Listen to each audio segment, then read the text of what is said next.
Hello, welcome to Values, Virtues, Ethics and Morality. I am Mangela Pillay and I am here in the studio today with Sister Denise, who has been leading a spiritual life with the Brahma Kumaris. She's been practicing Rajyoga Meditation for over 40 years. Today's topic is an extremely interesting one. It's called fitting in. We want you to look at why people want to fit in, what makes them gravitate towards individuals in order to fit in into society, into their families, into the larger community.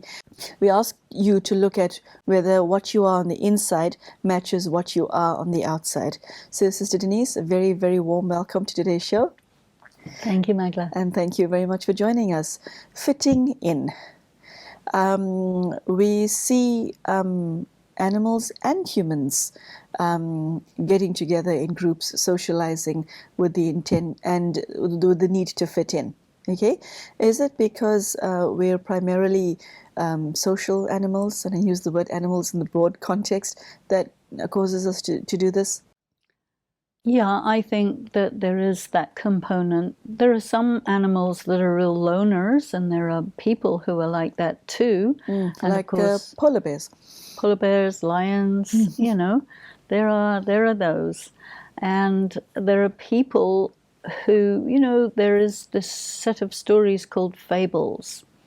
And fables is all about matching human characteristics to animal behavior. So you have a foxy person who acts like a fox, or you have somebody who's a bit like a chicken, or someone, all of these stories are created for children to help them understand the variety of human character types. And psychology also does this, but using different names than animal names.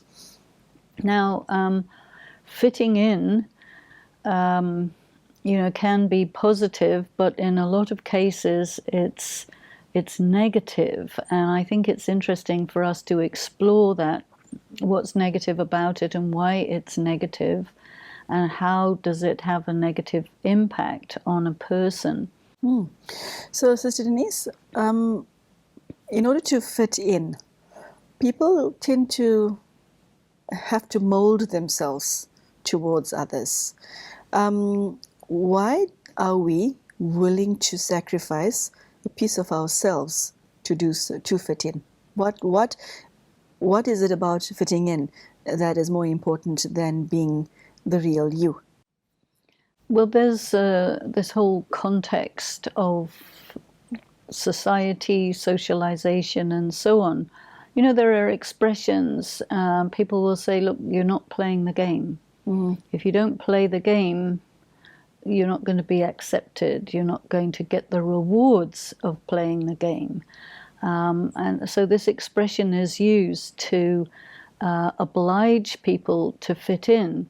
But the difficulty with that is if you as an individual see that the game is not being played on a level playing field, or the game requires you to sell your soul or do something that's really seriously against your conscience, then you have to decide, if I stay true to myself, then I'm going to have to pay a really high price for this, because the society that sets the rules is actually fundamentally against the authenticity of the human self. And why do you say that? Because the game is, you have to be a predator, because if you're not, you're going to be a victim.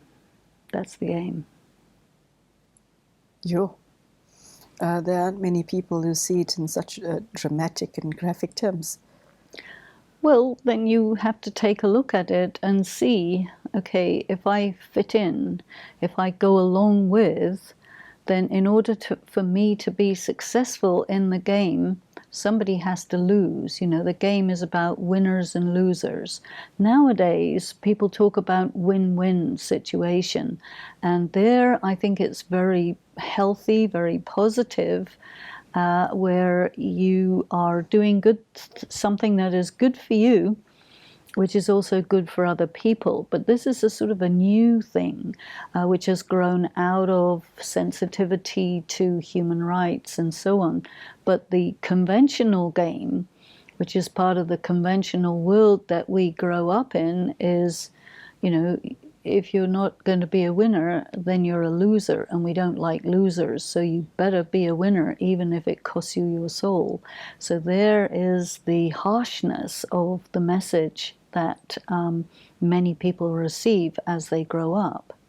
And the human conscience, what happens to it in the process? Well, you kill your conscience, you see, because and pay a price for that later. Well, right. The price is that you cease to exist in your authenticity. You become a slave. You become someone who is corrupted, you see, because the game corrupts the spirit. And this is why people who are spiritually sensitive are really allergic to the game. And people who have either don't have much spirituality or they've killed their conscience a long time ago, they're just interested in self-interest, but not enlightened self-interest. It's self-interest at the expense of everybody else. Sister Denise, when you say the game, you're referring to life, aren't you? Yes. The game of life. The game of life. Okay. So can one maintain one's individuality, your conscience, who you really are, your authentic self, all of that, and still fit in? Is there a place for you and all that you hold to be dear? Can you move in with that into any scenario? Well, it depends what you want to fit into, you see. You can't be that and fit into a corrupt society. No, you can't. You see. The society that we're in at this time is not evolved, really. It may be technically evolved, but socially, morally, and in so many other human ways, it has become, in a way, quite unenlightened, quite primitive, you can say. But because of the glamour of materialism and technology, people have become blind to what has happened to the humanity of the human race. And so the, controlling and being controlled by desires and threats is really the corruption that's taken place. And so if a person says, well, from these eyes, corruption looks really awful, and I want not to be in that. So then you withdraw yourself from that game, but then what to do? So this is where I think a person will be propelled into a state of really searching for what is real, what is true, what is authentic, what is good, and can I have it? And this then at some stage translates into I need God, because everything else is so awful or so such a betrayal that I need to go there. Sister Denise, there is 100 or maybe 1,000 people watching you right now who are desperate to fit into a certain social group, something to do with their religion, something to do with their work circle, etc. And yet they're at a crossroads when it comes to that decision, because they know if they fit into this group, they've got to sacrifice this. Or, for example, they themselves do not swear. Okay, do not use profanities, but yet the group that they're going to be joining, everybody swears. So what advice do you have for somebody who wants to feel part of the greater community, who does not want to be socially isolated, but also does not want to contaminate his spirit by fitting in? Because fitting in is important. It makes us human. Okay, but how would you advise such a person? Well, it's really very difficult, and a person who finds themselves in that situation, it's almost like you're damned if you do and you're damned if you don't. So then comes the question of compromise. And so you have to really think carefully about compromise, because you put yourself either as a utopian idealist or you're damned. And it's really not quite as black and white as that. You need to sit with yourself and set your standards, and also say, okay, I choose to work with this group, and I also choose to keep my standards, and wherever my standards and their standards are at odds, then for that moment, you know, I will be separate from them, and I can get across that. So it's very much of a balancing act. But I think, you know, there's no real value in making it so black and white, saying it's, you know, my way or the highway. It really doesn't work. So one has to really work out a compromise that doesn't compromise your conscience. You know, there is taste and principles. So there's a rule of thumb that I use, that when it's a matter of taste, be flexible. When it's a matter of principle, be firm. And that then, is so lovely to use as that should be a bumper sticker or something. When it comes to taste, be flexible. When it comes to principles, be firm.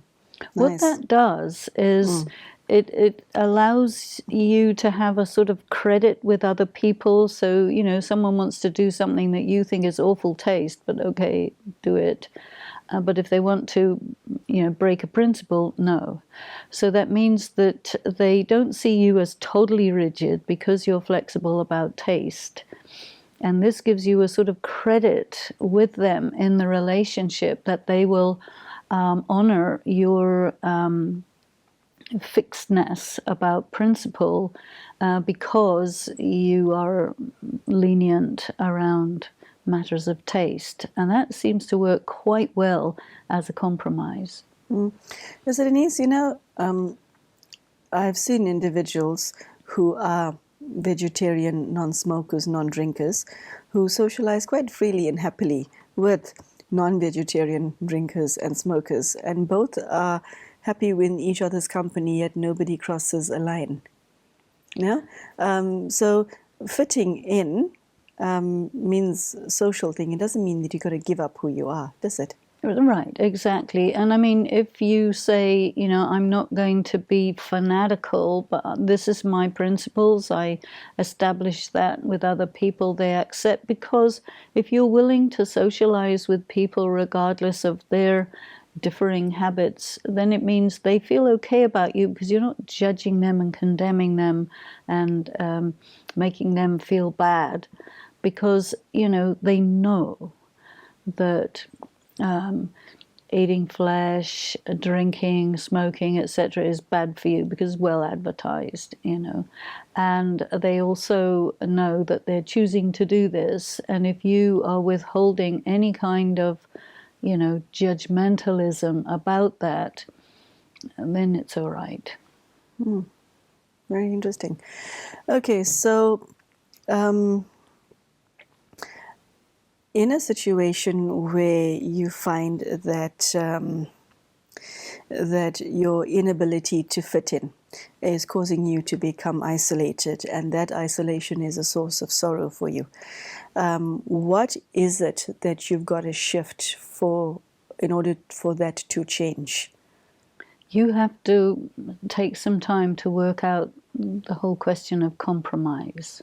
Because if you're uncompromising, even that word is an indication that you're too rigid. But you have to work out a compromise where you are participating in the society. You have your self-honor. You are honored for who you are. But if you're isolated because of your rigidity, it means there's something wrong with being rigid. and that compromise is a very important part of being able to work with a society full of people with all kinds of different ways of being. Does spirituality make you more socially flexible? Can you blend in anywhere? I think it's a sign of spiritual success if you can live with anyone, blend with anyone.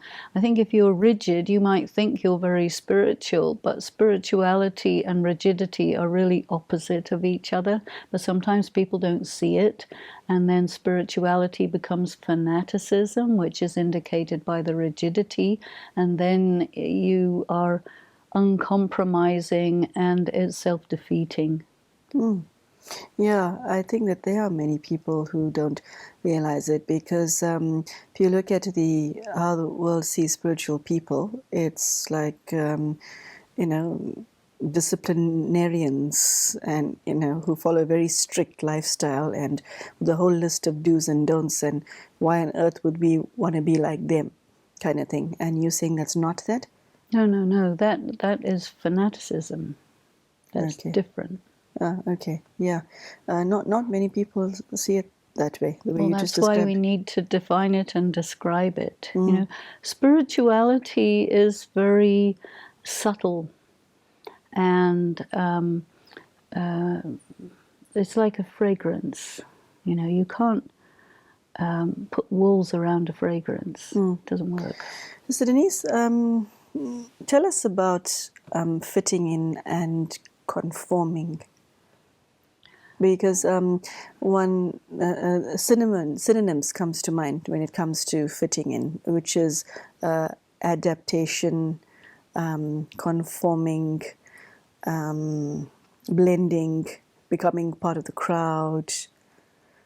These synonyms come to mind, and it's all patterns of human behavior, so that we can say these are my people. I believe a feeling of belonging is something that all human beings strive towards. It's one of those elemental aspects of being human. So these synonyms that I just mentioned, how does that interplay come into operation? But let's start with conforming. Well, there is this word nonconformist.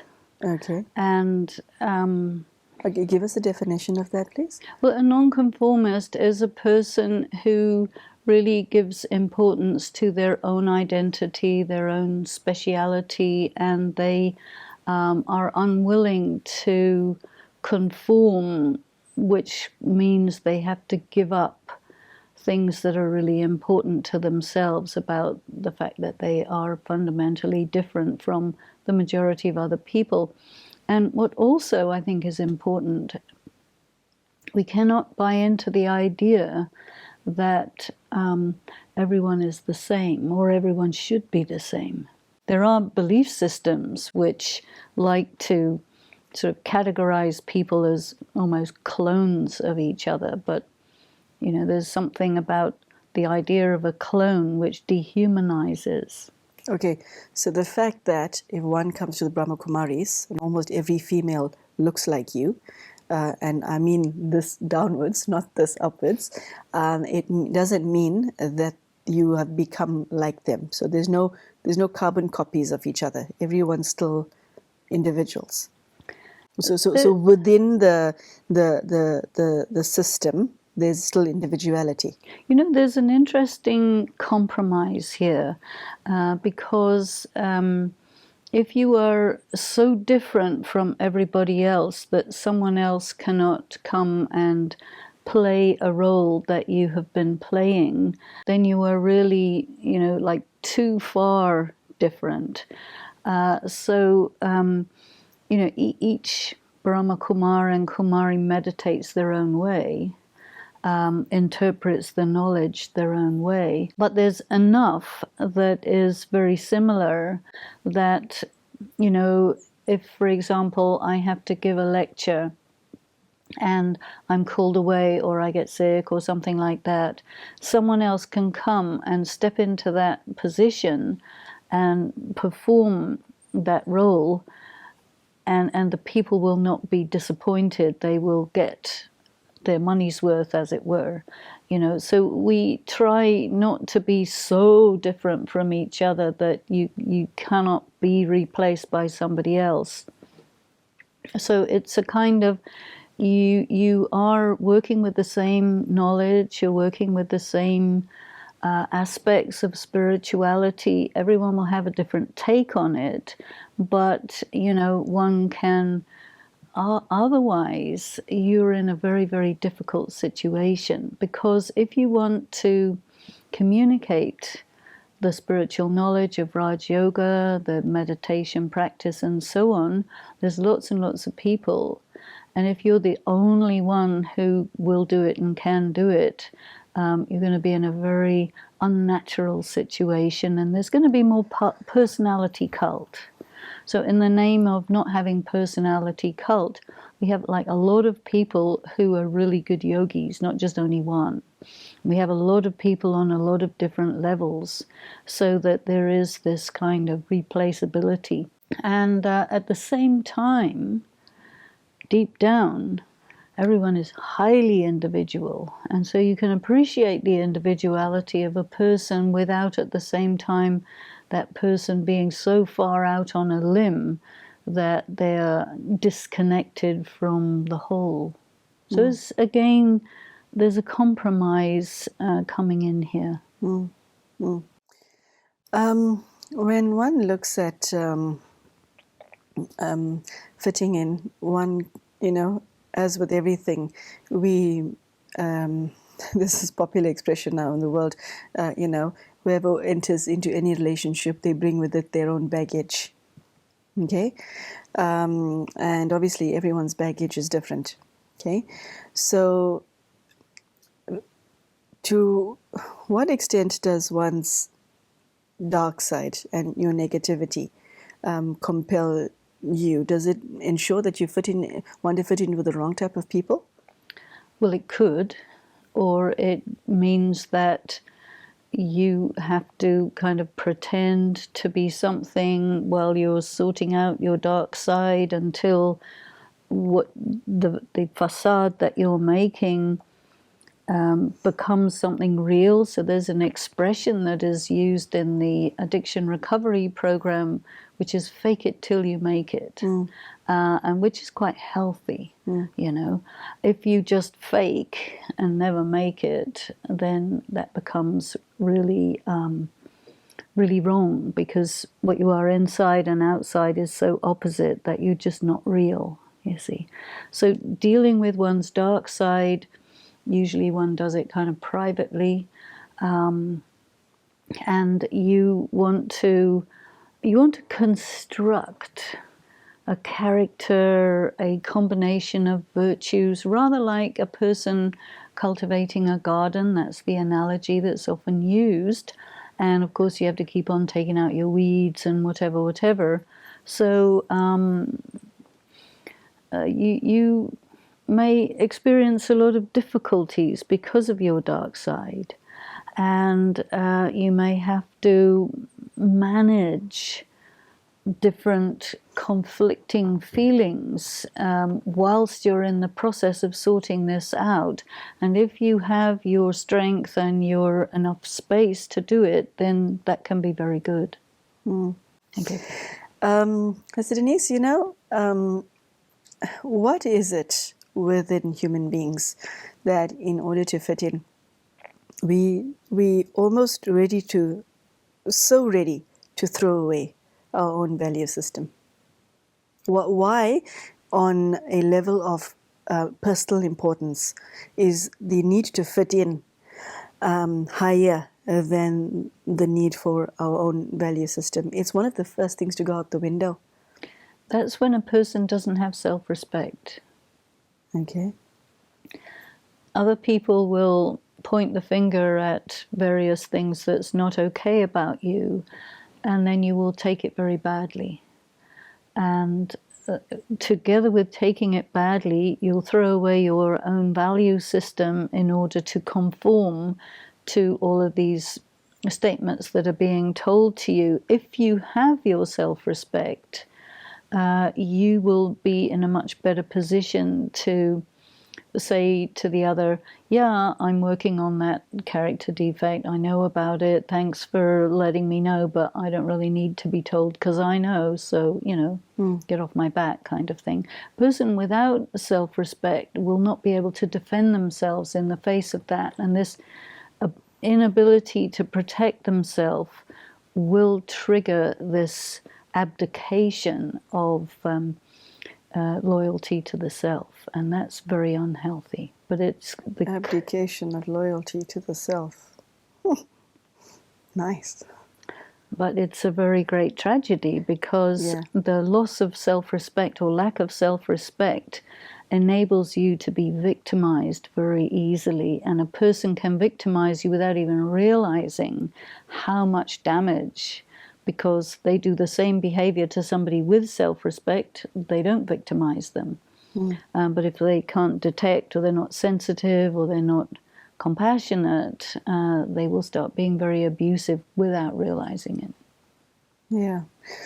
And Sister Denise, God, does he come into play here? What does he teach us as far as our relationship with each other stands? When a person doesn't have self-respect and they abdicate their loyalty to themselves, they abandon themselves and there is no one to shore them up. God's function is to come in there and say, wait a minute, you're my child. I love you. I think you're important. I think you're worth it. I'll just tell you a few methods that you can use and build up your self-respect, and you're going to be fine. A human being doesn't have the sensitivity, the clarity, etc., to do that, but God does. Yeah, it's very beautiful the way you just described it. So, unfortunately, we have to say goodbye now. We looked today at the subject of fitting in, and Sister Denise had a deep appreciation for the fact that as human beings, we all want to fit in somewhere. No man is an island, it is said, or woman for that matter. And so she says that when fitting in, or when trying to fit in, we must ensure that we do not sacrifice our own principles. I really love that expression, do not abdicate your loyalty to yourself. What I find interesting is Sister Denise didn't say anything about not trying to fit in with this person or that person. What she did say was that as far as possible, not to sacrifice your own value system when trying to fit in with people, which I think is a very special message. I think it means that you can interact with practically anyone you would like to, but not at too great a cost to yourself. And so on that note, we bring today's talk to a close. I particularly like the element of God in that as well. It's very sweet. So, Sister Denise, thank you very much for joining us today, and thank you at home for joining us. I hope that you take a good look at your own social circles, whether it's at work or at school or university or even amongst your family, and ask yourself whether you're paying too high a price for fitting in to the crowds that you've chosen to join. And also to respect your own individuality whilst you're doing so. So, Sister Denise, thank you so much for joining us today, and thank you at home for joining us, and we hope to see you soon. Thank you, and goodbye.